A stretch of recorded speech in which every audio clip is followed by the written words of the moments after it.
Jopith rech e gwenge ma Nyalara e kar chung'od bura ma Butula e kaunti ma Busia oywak ni gisebedo ka gichwalo ywak margi ewi midhiero ma gikadhe ne migawo mochung' ne weche mag lupo e pacho ka, to kata kamano gisebedo ka giyudo duoko moro amora.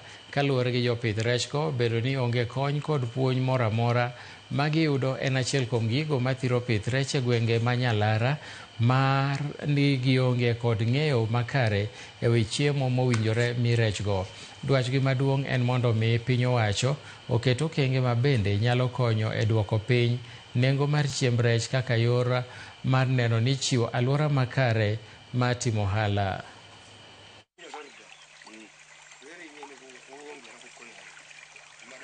Tuko na fish point na watu wa kutuinua ndio hatuna kabisa. Kuna fish point zingine ziko na hazina samaki. Zingine ziko na samaki zenye hata ukienda kutoa samaki ile ndogo ndogo ukienda kuuza haupati pesa mingi.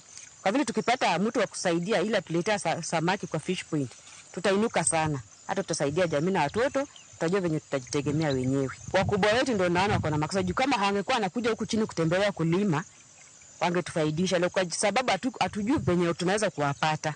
Watembelee wakulima kama sisi. Hata mkubwa wa fishery alikuwa ananiambia hata unaweza beba samaki 10,000. Lakini hata sina uwezo wa kununua samaki 10,000 na kulisha. Unaona?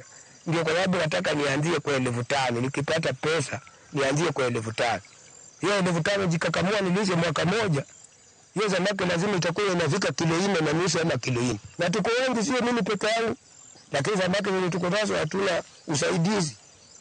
We are appealing to the county government that they should send their officers to come and train these youth, guide them, these old men, waelekezwe, wafundishwe, waelezwe ni vipi wanaweza fuga hizi samaki ili mazao yao iwe ni bora zaidi.